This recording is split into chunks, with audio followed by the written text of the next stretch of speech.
We learn much from those who have gone before us, how to be faithful and diligent in our callings.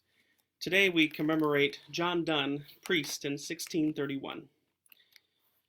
John Donne, born in London in 1572, the son of a prosperous ironmonger of an old Roman Catholic family at a time when anti-Catholic feelings was at its height. His father died in 1576.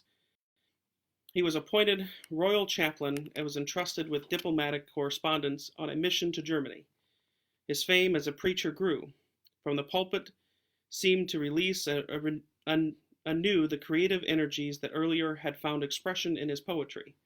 In 1621, he was considered the most renowned preacher of the time and was appointed dean of St. Paul's Cathedral in London.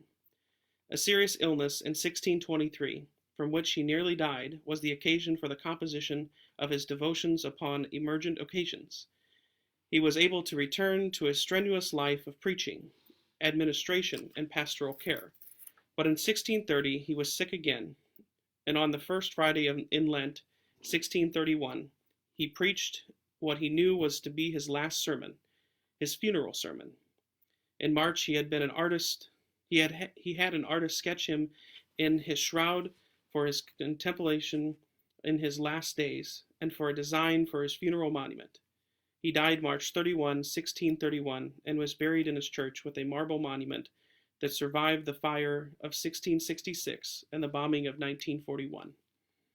Donne's poetry is divided into the secular poems, with their passion and intellectual wit, an intensity and excitement unrivaled in English poetry, and his divine, that is, religious poetry, much of which was composed before he took orders.